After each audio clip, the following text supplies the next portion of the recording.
औज़ुबिल्लाहिमिनश्शैतानिर्रजीम बिस्मिल्लाहिर्रहमानिर्रहीम। प्रोग्राम दो टोक के साथ मैं हूं आपका मेज़बान मोहम्मद अली। नाजरीन, हुकूमती दावा, बड़ा दावा और किस वजीर की जानिब से किया गया यह भी आगे चलकर बताऊंगा, लेकिन दावा क्या है उस पर थोड़ा सा कॉन्सेंट्रेट करना जरूरी है। दावा यह है कि हुकूमत गिराने के लिए अवाम ऑपोजिशन का साथ नहीं देगी, तो फिर कौन साथ देगा ये उस वजीर से पूछना ज्यादा जरूरी है, क्योंकि साथ देने के लिए कोई ना कोई आगे जरूर आया है।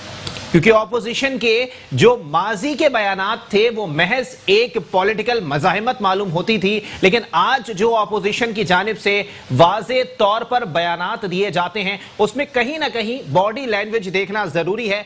उनकी बातों में, उनके अंदाजे बयां के अंदर जो है वो काफी इत्मीनान दिखाई देता है। वो इत्मीनान किस चीज का है? क्या वो इत्मीनान उस स्टेटमेंट का है जो जरदारी साहब ने दिया था कि जनाबे वाला हम नहीं गिराएंगे, ये अपनी हरकतों से खुद ही गिर जाएंगे, या फिर गिराने के लिए किसी ने हाथ मिलाने का इंदिया दे दिया है? आगे बढ़ते हैं, मुराद सईद साहब की बात करते हैं। वजीर मवासलात हैं और इमरान अहमद खान नियाजी साहब के सबसे पसंदीदा तरीन मुकर्रर भी समझे जाते हैं, क्योंकि असेंबली में इमरान खान साहब उनकी तकरीरों की काफ़ी तारीफ करते हैं। और ना सिर्फ इमरान खान साहब बल्कि पाकिस्तान तहरीक इंसाफ की आला क़यादत की जानिब से भी कहा जाता है कि जब मुराद सईद साहब तकरीर करने आ जाएं तो इसका मतलब है ऑपोजिशन की रवानगी का फैसला हो गया है और ऑपोजिशन बेंचेस खाली होना शुरू हो जाते हैं। उन्होंने कहा है कि हादसाती चेयरमैन खौफ से तकरीर के बाद चले गए, बजट बहस करनी है तो भागे नहीं, बहस करें। जबकि पीपल्स पार्टी के चेयरमैन बिलावल भुट्टो जरदारी साहब ने वाज़े तौर पर इमरान खान साहब को मनाजरे का चैलेंज दिया। स्टेटमेंट के अंदर उन्होंने कहा कि मनाजरे का चैलेंज करता हूं। साथ ही साथ उन्होंने ये बात भी वाज़ेह की कि इमरान खान साहब की किस्मत में प्राइम मिनिस्टर बनना नहीं था, उनकी किस्मत में जो है वो इस मनसब पर बराजमान होना लिखा नहीं था, वो जबरदस्ती लिखवाया गया और उनको प्राइम मिनिस्टर बनाया गया। अब मनाजरे का चैलेंज सही मानों में एक्सेप्ट करना इमरान अहमद खान नियाजी साहब का इखलाकी जवाज और इखलाकी जुर्रत होनी चाहिए, लेकिन उस पर रिप्लाई आता है मुराद सईद साहब का कि जनाबे वाला आप हादसाती चेयरमैन हैं, आप बिला वजह भुट्टो हैं, तो इसलिए आप मुझसे मनाजरा करें, आपका लेवल खान साहब तक का नहीं है। अब कुछ बात हो जाए पीपल्स पार्टी के इल्जामात के हवाले से, तो पीपल्स पार्टी वालों ने पाकिस्तान तहरीक इंसाफ की आला क़यादत पर, जाहिर सी बात है पाकिस्तान पीपल्स पार्टी ऑपोजिशन में भरा जमान है, तो हुकूमती अरकान के ऊपर और मौजूदा हुकूमत पर इल्जामात लगाना उनकी ड्यूटी का कहीं ना कहीं हिस्सा मालूम होता है। पीपल्स पार्टी वालों ने कहा है कि जितने एनआरओ इमरान अहमद खान नियाजी साहब के दौर में दिए गए, आज तक पाकिस्तान की तारीख में किसी प्राइम मिनिस्टर ने इतने एनआरओ नहीं दिए हैं।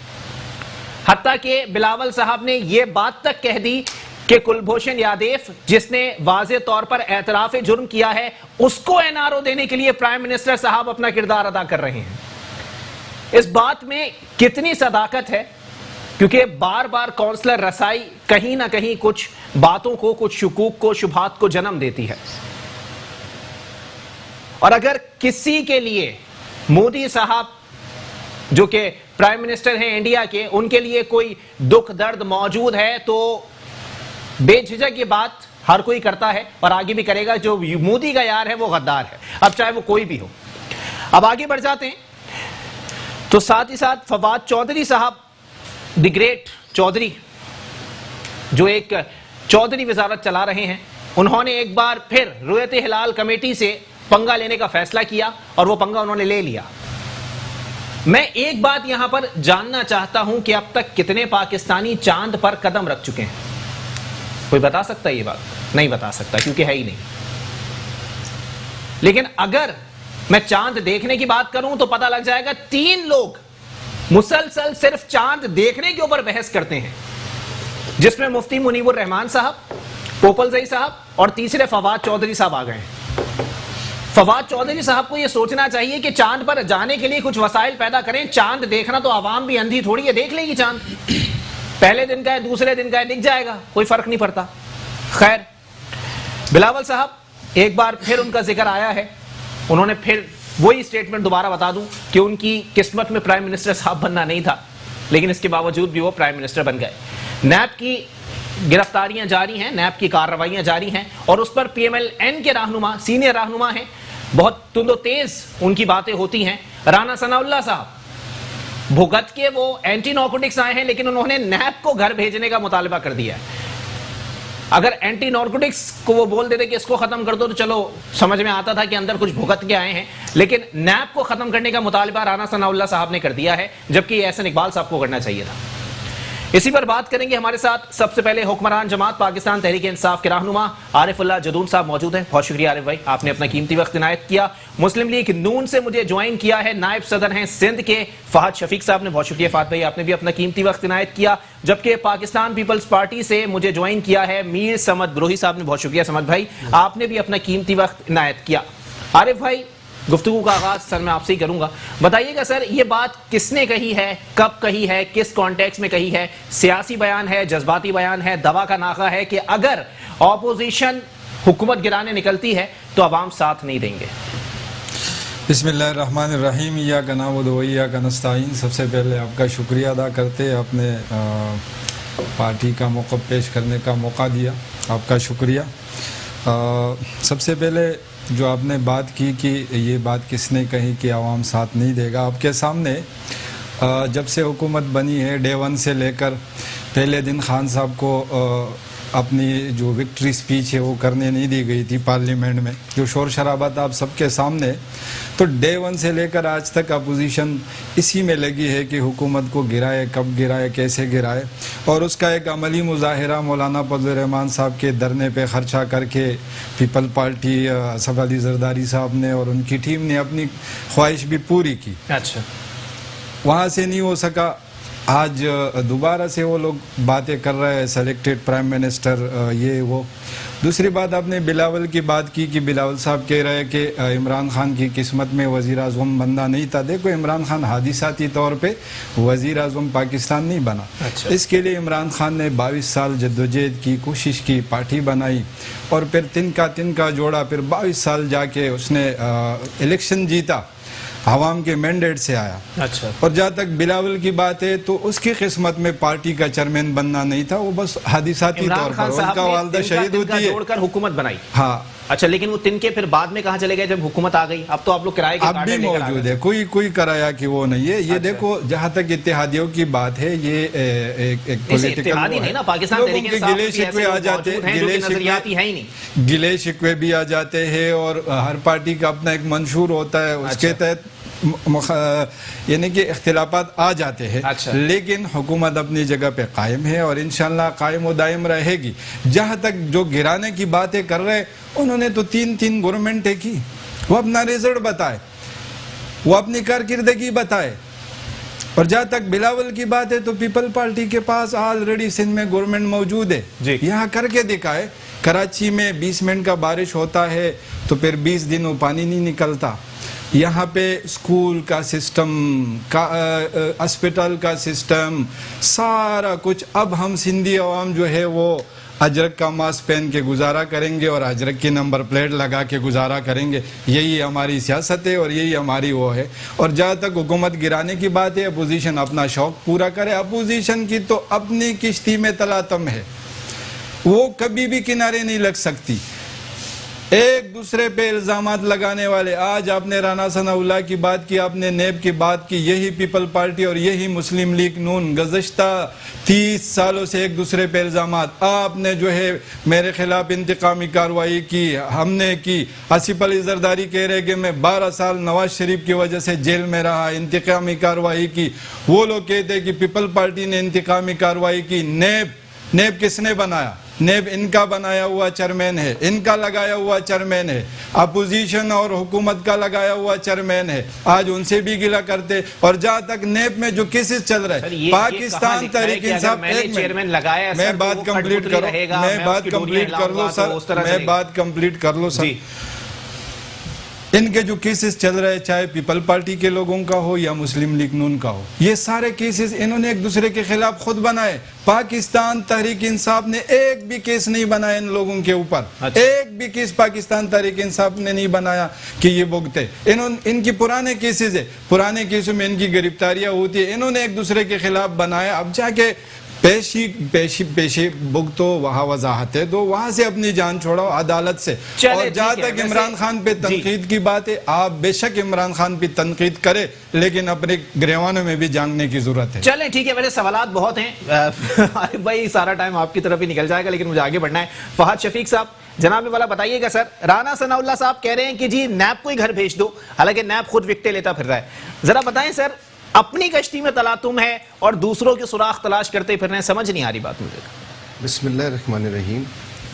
अली, सबसे पहले तो मैं अल्लाह का लाख लाख शुक्र अदा करूंगा क्योंकि मकाफात अमल है। अच्छा, कल आप किसी के ऊपर उंगली उठाएंगे या कीचड़ उछालेंगे ना, तो आपके ऊपर लाजमी उछलेगी और उंगली भी उठेगी। सही।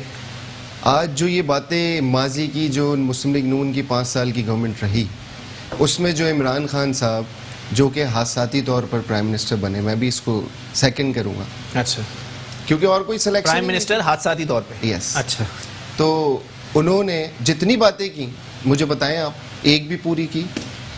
आज इमरान खान उस MQM के वोटों पे वजीर आजम है जिसको ऑन एयर इमरान खान ने दहशतगर्द कहा था। आज इमरान खान उस पार्टी की वजह से पंजाब में गवर्नमेंट बनाया हुआ है जिसको वो सबसे बड़ा पंजाब का डाकू कहता था। सियासी जोड़ तोड़ है ना, ये तो सब करते हैं। मैं आपकी बात मान रहा हूँ जी, वो कह रहे हैं 22 अगस्त से पहले वाली MQM अलग थी, 22 अगस्त के बाद वाली अलग है, ये पारसा है, वो दहशतगर्द थे। हुआ क्या था? यही लोग थे जी, यही सारे लोग थे। कौन सी ऐसी वॉशिंग मशीन है जहां से होके आ जाते हैं लोग क्लियर होके, अच्छा, और वो पारसा हो जाते हैं? हमें भी तो बताएं ना जरा सा, तो पता लगे ना। शहबाज शरीफ साहब भी जोड़ तोड़ करने गए थे ना। कहाँ गए थे? जब इलेक्शन यहाँ से कॉन्टेक्ट करने आए हैं, हैदराबाद में जाके उन्होंने हाजिरी दी थी ना। ये एक हम लोग जमहूरियत करते हैं। अच्छा, सही है, एक पॉलिटिकल पार्टी है, पकड़ दकड़ पार्टी नहीं है। अच्छा, हम सबके पास जाते हैं। आपसे अगर मेरी लड़ाई भी है ना, तो हम आपके पास आएंगे। अच्छा, अपने तहफ़्फ़ुज़ात रखेंगे, हम बैठ के बात करेंगे। लेकिन ये PTI में ये है ही नहीं, बात जरा सी भी नहीं है। क्योंकि इमरान खान में जो मैं है ना, आप देखिएगा बहुत करीब वो दिन है कि इमरान खान एक काउंसलर भी नहीं जीत सकता पाकिस्तान से। ये बात कर रहे हैं कि अवाम साथ नहीं देगी। आप निकले जरा सर्वे पे, आपको पता लगेगा अवाम कितनी परेशान है। जितने डाकू पकड़े गए थे उनको तो उठा उठा के आपने बाहर भेज दिया। और सबसे मजे की बात, आज जो सुप्रीम कोर्ट की जस्टिस बाकर की जो वो आई है सारी रिपोर्ट, आप देखें ना यार, कि वो बोल रहे हैं बाकायदा कि अक्रॉस द लाइन एहतसाब हो रहा है, लाइन के अंदर एहतसाब नहीं हो रहा। अपने किसी बंदे को नहीं पकड़ा गया। साद रफीक, सलमान रफीक की क्या तफसीली बयान आया है कोर्ट की तरफ से? यार आप 2-2 साल उठा के बंद कर रहे हैं, उसके बाद कोई सबूत नहीं पेश कर रहे कोर्ट में, आप रिमांड ले लेते हैं, आप एक्सटेंड कर देते हैं। क्या है ये? आप मुझे बताएं ना, पॉलिटिकल विक्टिमाइजेशन है या नहीं है? ये एक बच्चा 10 साल का भी है ना, उसको भी पता है। एक 10 साल का बच्चा आपको गारंटीड बता दो। लेकिन फहद भाई वो कह रहे हैं कि हमने थोड़ी बनाए केसेस, हमने तो खाली टेकअप किए हैं। बनाए पीपल्स पार्टी वालों ने, मैं नहीं कह रहा, आपने नून लीग वालों ने बनाए। आप आज की जो सुप्रीम कोर्ट की जो तहरीरी फैसला है ना, आप उसको पढ़ लें, आप उसको पढ़ लें। क्योंकि अब तो सुप्रीम कोर्ट ने टेक ओवर करने का कहा है नैब के ऊपर। कि क्या हो रहा है भाई, ये पॉलिटिकल विक्टिमाइजेशन कर रहे हैं नैब के थ्रू। सिर्फ अपोजिशन पार्टीज को आप पकड़ रहे हैं। उधर आपके जुल्फी बुखारी के केसेस थे, वो बंद कैसे हो गए? कौन सी इंक्वायरियां बंद हो गई? सही है, आपके पास जो आ जाता है उसकी इंक्वायरी बंद हो जाती है, वो साफ एंड शफाफ हो जाता है। ये कौन, मुझे बताए ना। आप देखिए असासे जो डिक्लेयर हुए हैं ड्यूअल नेशनलिटी के ऊपर। सही, आज मुशाहिद भाई ने बहुत अच्छी बात की सेनेट के अंदर कल, कि मेरी कुछ लोगों से बात हुई है, मैं ये सारी चीजें जितने में इन्होंने डिक्लेयर की हैं डबल पैसों में खरीदने को तैयार हूं। यार आप बताएं ना, आप बेवकूफ समझ रहे हैं क्या पाकिस्तानी अवाम को?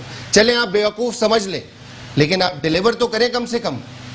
आप अपने गवर्नमेंट को, जो वफाकी गवर्नमेंट है, उसमें अंदर ही स्टेबिलिटी नहीं ला पा रहे हैं, तो आप मुल्क क्या चलाएंगे? आप अपने वजीरों को नहीं रोक पा रहे हैं।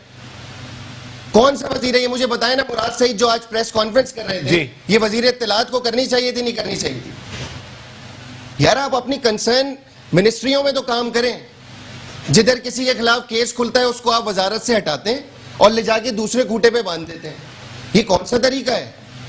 चलें ठीक है, एक ब्रेक के लिए मुझे कहा जा रहा है। ब्रेक के बाद पाकिस्तान पीपल्स पार्टी वालों से भी जरा पूछा जाएगा कि आया पॉलिटिकल विक्टिमाइजेशन अगर हो रही है तो जनाबे वाला जो केसेस पहले टेकअप नहीं हुए वो अब टेकअप हो रहे हैं, लेकिन कहीं ना कहीं दाल में काला मौजूद है, या हो सकता है पूरी की पूरी दाल ही पचमेल दाल हो। एक ब्रेक के बाद वापस आते हैं।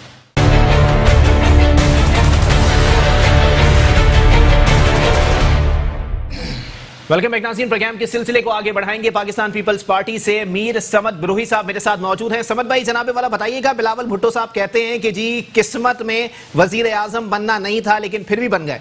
जरा ये बता दें, बिलावल साहब को किसने बताया कि उनकी किस्मत में चेयरमैन बनना लिखा था? दुनिया कहती है वो हादसाती चेयरमैन थे। एक हादसाती चेयरमैन एक मुंतखब वजीर आजम पे तनकीद कर रहा है, बनती नहीं है। औज़ु बिल्लाहि मिनश शैतानिर रजीम, बिस्मिल्लाहिर रहमानिर रहीम, अल्हम्दुलिल्लाहि रब्बिल आलमीन, अस्सलातु वस्सलामु अला सय्यिदिल अंबिया वल मुरसलीन व अला आलिहि व अस्हाबिहि अजमईन।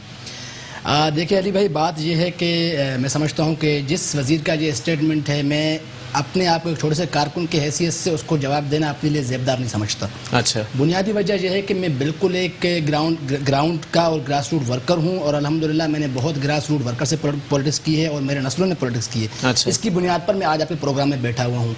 एक शख्स पेशावर के एक हॉस्टल से उठकर और किसी के कंधे पर चढ़कर पता नहीं न जाने कैसे मिनिस्टर MNA बनकर फिर मिनिस्टर बनकर आज वो बिलावल भुट्टो जरदारी पे ये कहता है कि वो हादिसाती है। तो मैं समझता हूँ कि उस बंदे के लफ्ज़ का जवाब देना मैं अपने लिए ज़ेबदार नहीं समझता कि मैं उसको जवाब दूँ। अच्छा। बहरहाल खैर, वो जिस किस्म की ज़बान इस्तेमाल करते हैं वो ज़बान शायद हमारे पाकिस्तान की कौन सी सियासी किताब में लिखा है कि जिसका खानदान सियासतदान हो वही सियासत कर सकता है? कोई भी कर सकता है। पॉलिटिकल एक करियर होना चाहिए इंसान का ना, कि आप ग्राउंड से उठे हो, आपने सियासत की है, यूनिट पे काम किया है, वार्ड पे काम किए, सिटी एरिया पे काम किया, डिस्ट्रिक्ट पे काम किया, डिवीजन में, फिर आप MNA बने हो। फिर समझ में आती है कि एक प्योर आप ग्राउंड पर पॉलिटिकल लीडर हो। एक बंदा जिसने बेचारे ने कुछ पॉलिटिक्स किया ही नहीं, डायरेक्ट MNA बना, आया है, असेंबली में शोर शराबा करता है। मैं नहीं समझता कि मेरे अखलाक या मेरे इस्लामी इक़दार या मेरा सियासी तरबियत मुझे इस बात का जवाब देता है कि मैं उस बदतमीज़ इंसान के वो बदतमीज़ लफ्ज़ों का कोई जवाब दूँ। बहरहाल आपने बात किया बिलावल भुट्टो जरदारी साहब का। बिलावल भुट्टो जरदारी साहब ने यह कहा कि वज़ीर आज़म साहब हादिसाती हैं, तो मैं आज हल्फिया तौर पर यह कह सकता हूँ कि पाकिस्तान का वो कौन सा शख्स है जो कह सकता है कि इमरान खान हादिसाती नहीं है। उसकी बुनियादी वजह यह है कि एक शख्स जिसको अपने वज़ीर आज़म होने का एहसास उसकी बीवी से पता चलता हो, उसको TV से पता चलता हो कि रेट्स बढ़ गए हैं, उसको ये पता चलता हो कि मेरे मुल्क के हालात क्या है, मुझे कुछ नहीं पता, तो वो हादिसाती है। वो हादिसाती यूँ है कि उस बंदे के पास कोई पॉलिसी नहीं है, कोई प्लानिंग नहीं है, किसी तवस्सुत के साथ वो आकर बिठाया गया, अब उसको मालूम नहीं है कि मैं ही चला रहा हूँ या कोई और चला रहा है, तो वो हादिसाती तो है। दूसरी बात, आपने कहा बिलावल भुट्टो जरदारी साहब को किसने कहा कि वो चेयरमैन है। देखिए जनाब, हर एक पॉलिटिकल पार्टी का अपना एक सेंट्रल एग्जीक्यूटिव कमेटी होता है। जी। वो पाकिस्तान पीपल्स पार्टी का भी एक सेंट्रल एग्जीक्यूटिव कमेटी है। अच्छा। जिसके तमाम लोगों के वोटों से बिलावल भुट्टो जरदारी पाकिस्तान पीपल्स पार्टी के चेयरमैन मुंतखब हुए हैं। अच्छा। किसी फर्द वाहिद के ऐलान पे नहीं हुए। तो कोई मुखालिफत कर देता तो उसको घर भेज दिया जाता ना सर, कौन सी बड़ी बात है? किसने कहा आपको? सर वो तो भुट्टो खानदान के चश्मो चराग थे। अगर सही मानों में जो भुट्टो जिंदा है उन्हीं की नस्ल से चलते हुए आ रहे थे ना सर। अगर उनकी मुखालिफत कर देते, घर नहीं भेज देते। इस बात का जवाब दो जी। देखो, जुल्फ़िकार अली भुट्टो हम एज अ कारकुन इसलिए कहते हैं कि जिंदा है कि जुल्फ़िकार अली भुट्टो का विजन आज भी एक गरीब मजदूर हारी के दिल में है। जी। वो पॉलिटिकल लीडर के दिल में हो या ना हो, कम से कम एक ग्राउंड पे रहने वाला वोटर और एक गरीब मजदूर के दिल में है। इसलिए हम कहते हैं बिलावल भुट्टो जरदारी के अंदर भुट्टो की रूह जिंदा है कि बिलावल भुट्टो जरदारी भुट्टो का जो मिशन है वो लेकर चल रहे हैं। अच्छा। दूसरी बात यह कि अगर पाकिस्तान पीपल्स पार्टी के सिस्टम के अंदर इतनी जमहूरियत है, किसी और पार्टी के अंदर यहाँ पे हो ही नहीं सकता। अच्छा। अगर आप कहते हैं कि पाकिस्तान पीपल्स पार्टी के किसी लीडर ने बिलावल भुट्टो जरदारी से इख्तिलाफ किया होता, वो घर गया होता, ऐसा नहीं है। पाकिस्तान पीपल्स पार्टी के सेंट्रल एग्जीक्यूटिव कमेटी के तमाम रुकनों ने इस बात का फैसला किया कि बिलावल भुट्टो जरदारी पाकिस्तान पीपल्स पार्टी के चेयरमैन होंगे। इसी में पार्टी की बका और हमारी बका है। अच्छा, ठीक है। आप सवाल ये उन लोगों से कर सकते हैं जो एग्जीक्यूटिव कमेटी मेंबर हैं। चलें, ठीक है। दूसरी बात यह है कि मैं कुछ गुजारिशात आपके सामने अर्ज करूं, जो आपने पूरा एक लबोलबाब बताया कि यहाँ पे क्या हो रहा है क्या नहीं। जी, काफी देर से तैयार कर रहे थे। देखिए, नहीं, मैं तैयारी नहीं कर रहा हूँ, कुछ पॉइंट्स थे तो मैंने कहा आपके सामने अर्ज करूँ। देखिए, बिलावल भुट्टो जरदारी ने कहा कि इस हुकूमत ने सबसे ज्यादा लोगों को NRO दी है। अच्छा। तो यार मैं समझता हूँ इसमें किसी किस्म का कोई शक नहीं है। आज कुलभूषण यादव का जो सदारती ऑर्डिनेंस है, ये सबसे बड़ा आपकी नज़र में NRO नहीं है? जब वो कल तक नवाज शरीफ साहब को इस बात पे मोदी का यार गद्दार कहते थे कि वो कुलभूषण यादव को सपोर्ट कर रहे हैं। जी जी। जिस नवाज शरीफ के दौर में कुलभूषण यादव उनका दिफा तो करने वाली पार्टी बैठी हुई है ना। बिलावल साहब की बात करें, हक की बात करूंगा, उनको करने दें नून लीग का दिफा। मैं उस बंदे के कल की बात करूंगा जो उन्होंने कल बात की है। कल वो जिस बंदे पे ब्लेम कर रहे थे, आज वो काम वो खुद कर रहे हैं। अच्छा। तो इसका मतलब आप NRO दे रहे हैं। मालम जब्बा केस एक बहुत बड़ा केस है करप्शन का, जिसके ऊपर नेप के बहुत सारे स्टेटमेंट्स है, सुप्रीम कोर्ट के स्टेटमेंट्स है। उसके ऊपर आप कार्रवाई क्यों नहीं कर रहे हो? आपका दोस्त चीनी चोर, आटा चोर, सबसे बड़ा माफिया का सरबराह सरकंदा कहाँ है? NRO नहीं दिया आपने उसको। अलीम खान जो आपका वजीर है, आपका सीनियर सूबाई वजीर है, आपके पार्टी का बहुत बड़ा सरकंदा है, उसको आपने अपने नेप के केसों में NRO नहीं दिए। अपनी बहन को आपने NRO नहीं दिए। इस किस्म के हज़ारों लोग हैं। जुल्फी बुखारी आपके सामने हैं, कहा था कि भाई करप्शन होता है तो महंगाई बढ़ती है। तो भाई आज महंगाई बढ़ रही है तो करप्शन कौन कर रहा है? इसका मतलब आप एनआरओ दे रहे हो लोगों को। तो इस बात को तस्लीम किया जाए कि आज पाकिस्तान के अंदर जो शख्स हुक्मरानी कर रहा है उस शख्स को इस बारे में कुछ भी इल्म नहीं है कि मुल्क को किस तरह से, किस वे में कैसे लेकर जाना है। अच्छा। मैं समझता हूँ इस मुल्क के अंदर वाहिद हल यही है कि इन नाअहल लोगों से छुटकारा पाया जाए और यही सबसे बेहतरीन तरीका कि तो कैसे छुटकारा पाएंगे सर? आपके जो है वो चेयरमैन साहब बोलते हैं एक लात मार के हुकूमत गिरा दूंगा। ना लात मारी गई ना हुकूमत गिराई गई, उल्टा वही हुकूमत जो है विकटे लेती फिर रही है। सर देखिए मतलब बात इतना बड़ा बयान ना देना जब उसमें स्टैंड ना कर सके। बात ये कि मैं समझता हूं कि पाकिस्तान का कोई भी पॉलिटिकल पार्टी इन हालात के अंदर नहीं चाहता होगा कि वो ऐसी कोई एक्टिविटी करे जिसकी वजह से इनको, क्योंकि आसिफ अली जरदारी का वो क्या करेंगे, रिक्वेस्ट करेंगे कि हुकूमत छोड़ दें सर खुदा के लिए। जरदारी का स्टेटमेंट आपके सामने है, उन्होंने कहा था कि इनको हम नहीं गिराएंगे। अच्छा। इनके काले करतूत इनको गिराएंगे। अच्छा। तो आज वो बात वाजे है कि इनके करतूत, इनके गिराएंगे 2 साल का अरसा वो निकाल गए, 3 साल भी निकाल जाएंगे, गिर चुके हैं इनके एमएनएस एमपीएस। तो कहो अपने हलकों में चले जाएं। अच्छा, यही गिरना होता है। आवाम की नजरों में आप गिर चुके हो, पब्लिक में आप गिर चुके हो। आपने महंगाई का तूफान बर्पा किया है, पेट्रोल आपके दौर में नहीं मिलता, आटा आपके दौर में नहीं मिलता, चीनी आपके दौर में नहीं मिलता। इससे बड़ी क्या होगा इनको गिरना? ये अखलाकी तौर पर, समाजी तौर पर, माशी तौर पर, सियासी तौर पर गिर चुके हैं। अच्छा। यही गिरना होता है पाकिस्तानी सियासत के अंदर। हम समझते हैं कि हम जीत चुके हैं और वो हार चुके हैं। चले ठीक है। आरिफ भाई, जनाबे वाला, दोनों साहिबान की गुफ्तगू आपने मुलाहिजा की है सर, कोई जवाब देना चाहेंगे हुकूमती रहनुमा के तौर? सर देखो, सबसे पहले तो मैं इस बात का जवाब दूँ, दोनों साहबान ने कहा कि सेलेक्टेड, और जी देखो इमरान खान ने कभी ज़ियाउल हक को अबू नहीं कहा, न पाकिस्तान तहरीक इंसाफ किसी आमिर ने बनाई है। अच्छा। न इमरान खान ने किसी को डैडी कहा। जी, डैडी भी किसी ने कहा था किसी ज़माने में। न इमरान खान किसी आमिर के साथ वज़ीर ख़ारिजा रहा है, न इमरान खान किसी आमिर के दौर में पंजाब का वज़ीर आला रहा है। अब सेलेक्टेड का माने क्या है वो इन लोगों से पूछे कि सेलेक्टेड का माने क्या है इनके नज़दीक। मेरे नज़दीक तो सेलेक्टेड ये लोग हैं, इनकी पार्टियां बनाई गई है, इनको आगे लाया गया, इनसे जो काम लेना था लिया गया, इनके अंदर क्रिमिनल पाले गए, गैंगवार इनकी निशानी। जहाँ तक इसने भुट्टो की बात की तो भुट्टो ने तो रोटी कपड़ा और मकान की बात की थी। क्या आज मेरे सिंध के अवाम को रोटी और कपड़ा मकान मुयस्सर है?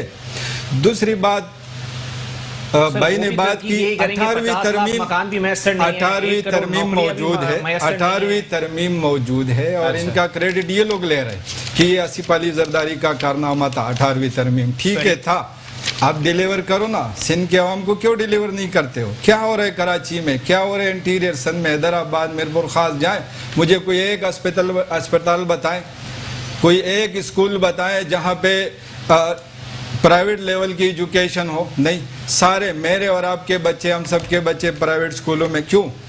कराची पाकिस्तान का सबसे बड़ा शहर, कराची पाकिस्तान का माशी हब, वहाँ पे एक स्कूल ऐसा नहीं है जहाँ पे कोई जाके पढ़ सके। ये अलमिया है। और ये बात करते हैं सेलेक्टेड की, इमरान खान ही इस मुल्क का वाहिद वज़ीर आज़म है। इस मुल्क में पहली दफ़ा जमहूरियत आई, फर्स्ट टाइम एक ऐसा वज़ीर आज़म जो मेहनत करके आया, 22 साल मेहनत करके आया।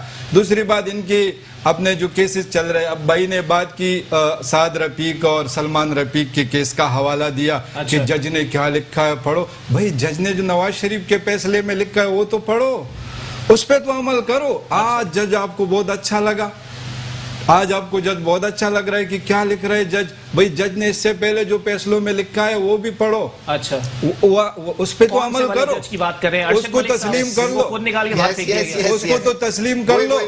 सुप्रीम कोर्ट की मैं बात कर रहा हूँ, मैं सुप्रीम कोर्ट की बात कर रहा हूँ, मैं सुप्रीम कोर्ट की बात कर रहा हूँ। आपने सुप्रीम कोर्ट की बात की। दूसरी बात, आज तहरीरी फैसला दिया उनके खिलाफ। सुने दूसरी बात, मैं अरशद मलिक और आप लोगों का पुराना वतीरा है जजों को खरीदना, वहां भी आप लोगों ने कोशिश की, उसको भी साथ ले डूब आप लोग। दूसरी बात मैं कर रहा हूँ आवाम की। आवाम जब आपको निकाला गया, आपने बोला क्यों निकाला, आपने देखा आवाम बहुत निकला आपके लिए। एक बच्चे को मार के आप चले गए।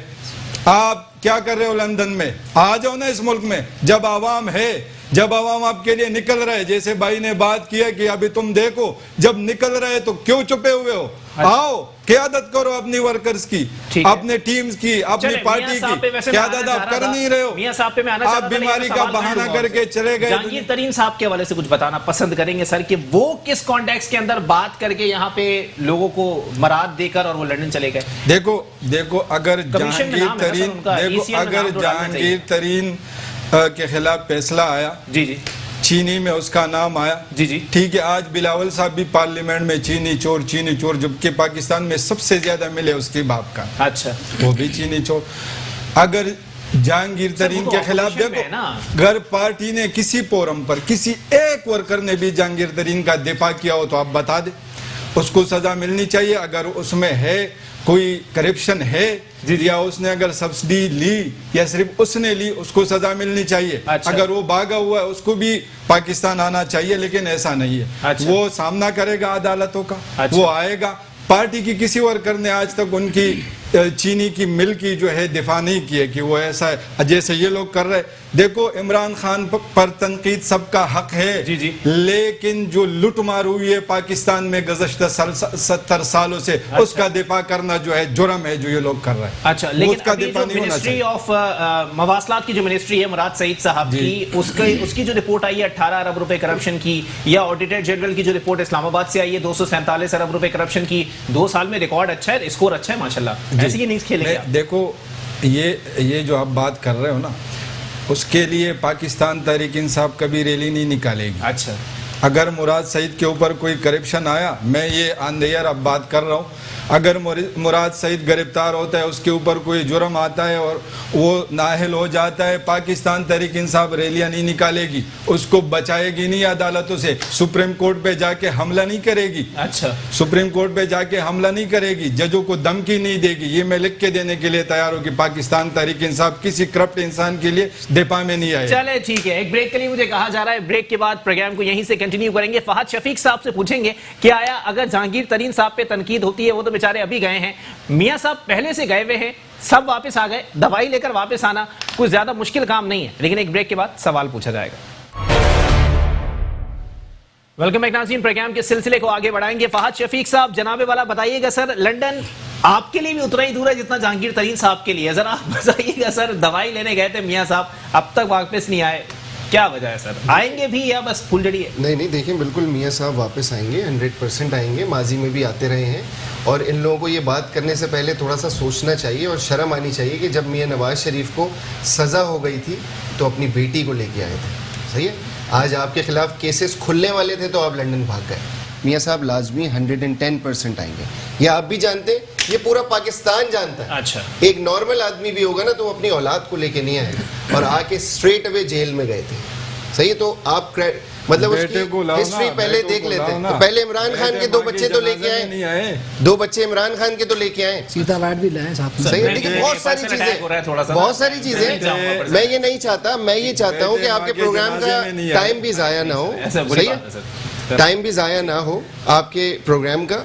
हमें ये बताया जाए कि डिलीवर कब होगा।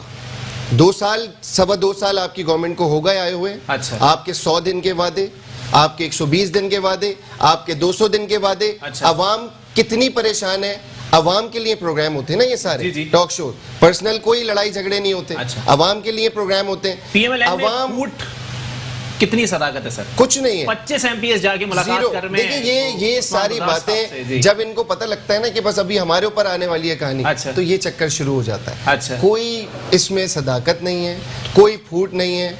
हमारा सबसे जो टॉप लीडरशिप है वो मियां मोहम्मद नवाज शरीफ है। शहबाज शरीफ भी उनको ओबे करते हैं, पार्टी का एक कारकुन उनको ओबे करता है।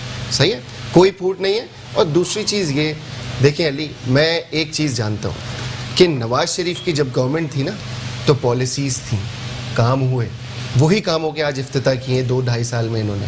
आप मुझे एक बात बताएं कि इन्होंने क्या काम किए यार, कहाँ लेके खड़े में ये पाकिस्तान को, कितने कर्जे ले लिए। कशकोल लेके नहीं जाऊंगा, आप कम से कम अपने 2 वादे पूरे कर दें। 126 दिन में जो आपने 126 वादे किए उसमें से 2 वादे पूरे कर दें। आप तो वादे पूरे करने के बजाय आप पहले अपनी पार्टी को तो सुधार नहीं सक रहे यार। इधर से वो वजीर लड़ता है, उधर से वो वजीर लड़ता है। अभी वो रुवत हिलाल कमेटी वालों से लड़ रहा है फवाद चौधरी बैठ के। कोई किसी है ना सर, कोई भी कर सकता है। देखिए कर सकता है, लेकिन इंटरनली पार्टी के अंदर तो नहीं कर सकता।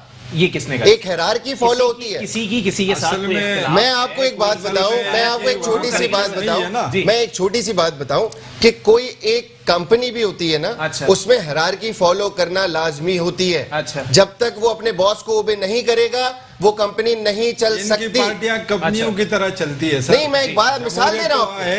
आपको अपने टॉप लीडरशिप से पूछ के बयान देने चाहिए। वहां बयान देते फिर फंस जाते, वजाहतें देते, ट्विटर पे आ जाते। ये क्या तरीका है? आप अवाम को क्या दे रहे हैं मुझे ये बता दें। आपके कराची से कितने एमएनए जीते? क्या काम कराया है एमएनए ने?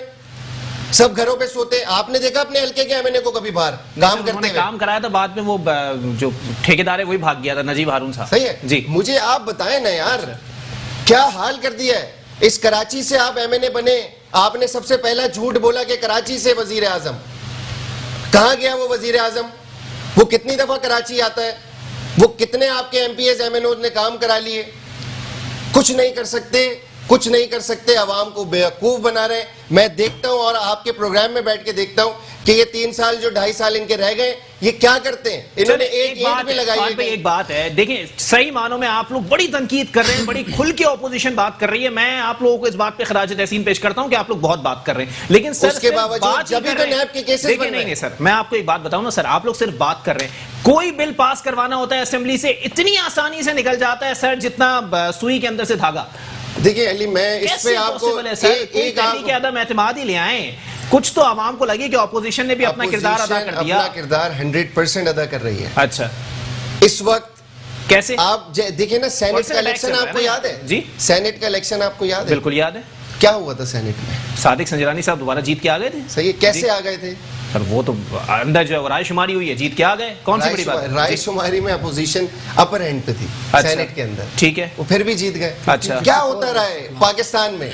ये इमरान खान को कौन लेके आया है? अच्छा, उस हवाले से मीर हासिल बजंजो साहब का जो स्टेटमेंट था दुरुस्त था? क्या चीज? मीर हासिल बजंजो साहब ने उस हवाले से एक स्टेटमेंट दिया था, दुरुस्त था? आपने देखा होगा सोशल मीडिया। चले, मैं ऑन एयर बता नहीं सकता। चले ठीक है, समझ गए। आप बताएं ना। नहीं, मैं नहीं बता सकता। मैं इसको जवाब दूंगा ना आपको। नहीं सर, वो एक बात मैं आपको करूंगा। जी, सही है। आपने मांगे तांगे की गवर्नमेंट बना ली है, ठीक है, आपकी गवर्नमेंट आ गई है, सही है। खुदारा अल्लाह के वास्ते अवाम को डिलीवर कर दो। अवाम बहुत पिस रही है, बहुत पिस रही है। कहां है वो आरिफ अलवी जो बारिशों में कश्तियां लेके निकल आते थे? कहां है वो लोग? मुझे बताएं ना। आज हुकूमत अपने खिलाफ एहतजाज कर रही है। ये वक्त आ गया यार पाकिस्तान के ऊपर। आरिफ भाई, पहले मैं चाहूंगा आप इस पे कमेंट करते हैं, फिर मैं समद भाई की तरफ आऊंगा। सर, जितनी बातें उन्होंने की हैं, कहीं ना कहीं दम मौजूद है। असल में ये कहीं ना कहीं दम नहीं है, हर बात में दम है। असल में ये है कि हम तो सिंध के रहने वाले, भाई भी सिंध में रहता है। अच्छा, अब थोड़ा सा वहाँ ये बात नहीं कर सकते क्योंकि दोस्ती नहीं, मैं करूंगा बात। जी, मैं करूंगा बात। तो पता है कि 18वीं तरमीम में सुबह किसके पास है या डिलीवर होना चाहिए, वो बात नहीं कर। दूसरी में बात कर लो, तीसरी दफा यहाँ नवाज शरीफ साहब वजीर आजम बना, क्या डिलीवर किया आपने? आप बताएं क्या किया? एक अस्पताल आप नहीं बना सके जिसमें आपकी अपनी इलाज हो। आप बात करते हैं डिलीवरिंग की। इंशाल्लाह नया पाकिस्तान बनने जा रहा है, कब बनेगा? जो पॉलिसी इमरान खान लेकर आया, अगर ये तारीख में पहले कोई और लेकर आता तो आज पाकिस्तान का नक्शा कोई पॉलिसी दिखाए ना यार। आज पाकिस्तान का नक्शा जो है, पाकिस्तान के अवाम जो है आज खुशहाल होते, लेकिन पहले एक दूसरे की टांगे खींचने वाले आज बैठ के इमरान खान की टांगे खींचते। ये बात करते हैं लीडरशिप की। कहाँ है लीडरशिप मुस्लिम लीग नून में? कोई है? बताए। कोई पर्ची लेकर आ जाते हैं, कोई क्या लेकर आ जाते हैं, कोई क्या लेकर आ जाते हैं। और ये हमारी लीडरशिप है पाकिस्तान का। फिर अल्लाह ही हाफिज। अगर यही मुस्लिम लीग नून तो गद्दार थी, गद्दार मोदी की यार थी मुस्लिम लीग नून। पाकिस्तान में आज कौन है यार मोदी का? जवान मौजूद है, इमरान खान की क़ियादत में मुत्तफिक है और इमरान खान 2023 में भी इस मुल्क का वजीर आज़म होगा। चले ठीक है, भाई जनाब वाला कोई कमेंट करना चाहेंगे? वो 18वीं तरमीम के तहत फात भाई आप पे तनकीद नहीं कर सकते, लेकिन सर मैं तो 18वीं तरमीम को फॉलो नहीं करता। जरा बता दें सर, वाकई जो बातें अपने गिरबान में पहले झांक ले सर, अपना घर शीशे का रख के दूसरों में पत्थर मार रही है, गलत बात। देखिए अली भाई, बात यह है कि इस वक्त मेरे भाई ने तकरीबन बहुत सारी बातें की है, तो मैं कोशिश करूंगा कि थोड़ी थोड़ी सब पे बात करूं। अच्छा, इनके तमाम जो लबोलुबाब है, एक शेर जो है कतील शफाई का मैं आपकी नजर करना चाहता हूँ उससे, कौन इस देश में हमें देगा इंसाफ की भीख। अच्छा। जिस देश में खूनख्वार दरिंदों की शहनशाही हो, जिसमें गल्ले की निगहबान हो वो गीदड़ जिनसे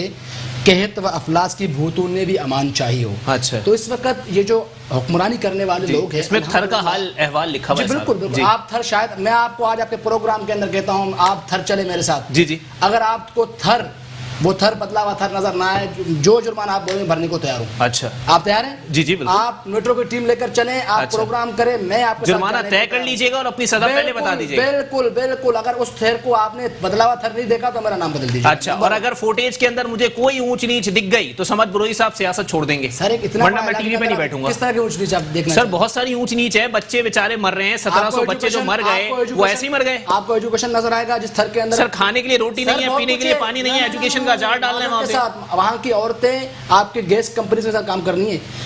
किसके साथ काम कर रही हैं? आपके जो ऑयल और कोयले की कंपनी काम हो रही है, वहाँ पे खवातीन काम कर रही हैं। बिल्कुल। अच्छा। बिल्कुल। जो ये आपने वहाँ पे पाक ऑसिस के साथ मिलकर जो आपने फिल्टर प्लांट्स लगाए थे सर, वो फाल है? चल रहे फाल है, बिल्कुल फाल है। बिल्कुल फाल सर है। उस पर रिपोर्ट मौजूद है। मीडिया चला रहे थे।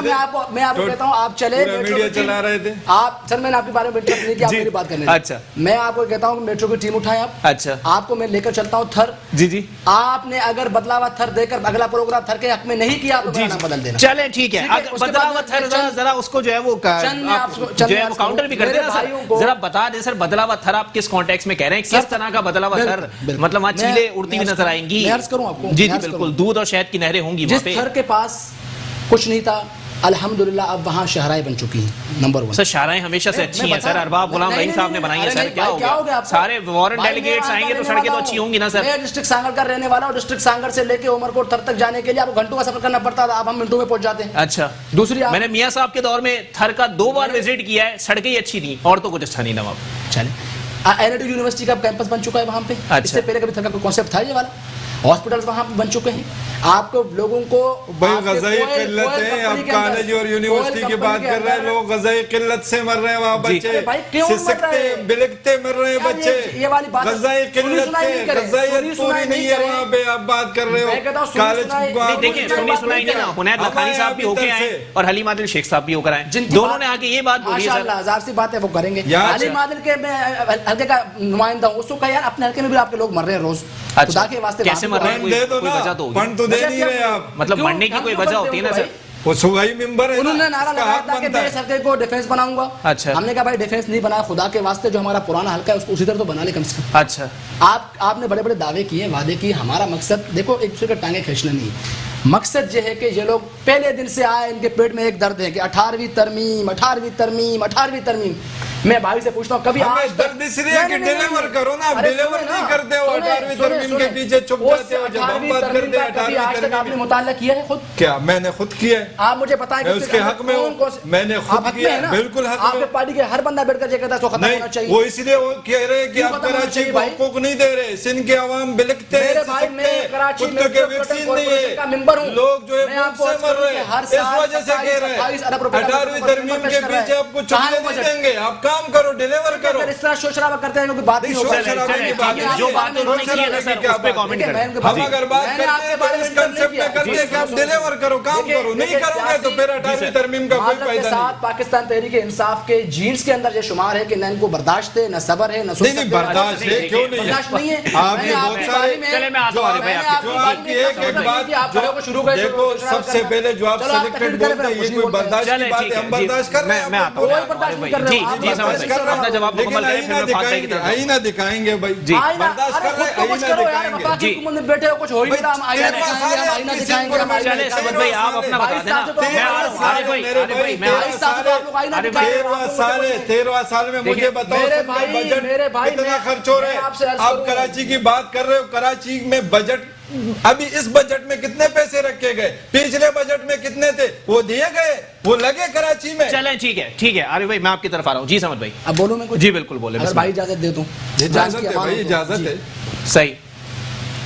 मैं अर्ज ये कर रहा था कि मेरे भाइयों को मसला ये है कि 18वीं तरमीम फलाना। बात ये है कि भाई जो आप लोग मैंडेट लेकर आए हो फेडरल हुकूमत से आपके पास है। अच्छा। कोई काम नहीं कर रहा, इदारे आपके पास हैं।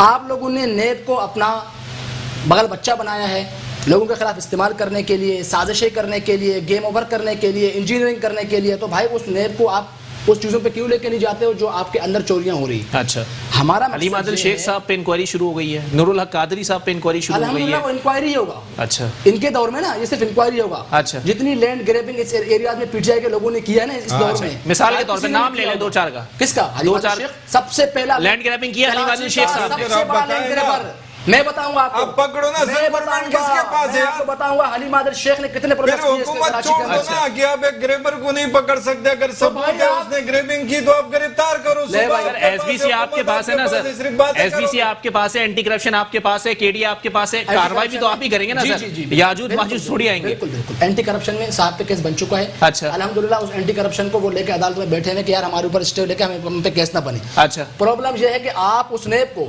नून लीग के खिलाफ इस्तेमाल कर सकते हो, पीपल्स पार्टी के खिलाफ इस्तेमाल कर सकते हो, वफादारी तब्दील करने के लिए कर सकते हो। आपके अपने कौन से शहजादे हैं भाई जहां पे इस्तेमाल नहीं हो सकता? चले ठीक है, फाद भाई लास्ट कमेंट सर, टाइम खत्म हो गया। देखिए बॉस, जहां तक आपने बात की ना कि सिंध के इदारे एसबीसी आपके पास है, ये सारी चीजें हैं, ये वही लोग हैं जो पहले दूसरी पार्टियों में थे। ये अलीम आदिल शेख नून लीग में थे पहले। जी जी जी। उसके बाद जब इनको थोड़ा सा इधर चले गए, उसके अलावा जो आपने जिक्र किया उनैद लखानी का, वो एमकेएम में थे पहले। जी जी, सही है। तो ये सारी चीजें हैं। एक्चुअल कराची के लिए किया क्या है, इसमें दो राय नहीं है कि अलीम आदिल शेख के ऊपर बहुत केसेस हैं लैंड ग्रैबिंग के सही इस वक्त भी, और आप कह रहे हैं उनके खिलाफ इंक्वायरी शुरू हो गई। जी जी, तो हमारे तो इंक्वायरी से पहले अरेस्ट हो जाते हैं। अच्छा चले ठीक है। ये और दूसरी बात ये, एक चीज और मैं एक पॉइंट बात टाइम खत्म हो गया। इस वक्त कराची को बिल्डर माफिया ने बुरा हाल कर दिया है, हर दूसरी जगह इल्लीगल। एक भरपूर प्रोग्राम वैसे फाद भाई होना चाहिए इंशाल्लाह। ये कमिटमेंट है आपसे कि इस पे मैं प्रोग्राम करने का सोच रहा हूं और इस पे इंशाल्लाह प्रोग्राम होगा भी। बहुत शुक्रिया। फहद शफीक साहब मुस्लिम लीग नून से मेरे साथ मौजूद थे, आरिफ अल्लाह जलून साहब पाकिस्तान तहरीक इंसाफ और मीर समद ब्रोही साहब पाकिस्तान पीपल्स पार्टी से मेरे साथ मौजूद थे। आप तीनों मेहमानान का बहुत बहुत शुक्रिया। बिल्कुल मामलात हैं, अगर सही मानों में सर अपना अपना किबला दुरुस्त करना शुरू कर दें, सही मानों में अगर मुस्लिम लीग नून की बात की जाए तो अभी उनकी हुकूमत कहीं नहीं है, लेकिन पाकिस्तान पीपल्स पार्टी की अगर बात की जाए तो वो ऑपोजिशन में मजबूत इसीलिए हैं कि एक सूबे में 18वीं तरमीम के तहत उनकी हुकूमत मौजूद है। वो तनकीद भी करें और तनकीद सहें भी। पाकिस्तान तहरीक इंसाफ को भी यही कहूंगा कि जो चीजें उनके पास मौजूद हैं उसमें भी उनका तनकीद सहना बनता है। इसी के साथ अपने मेजबान मोहम्मद अली के दीजिए इजाजत। अल्लाह हाफ़िज़।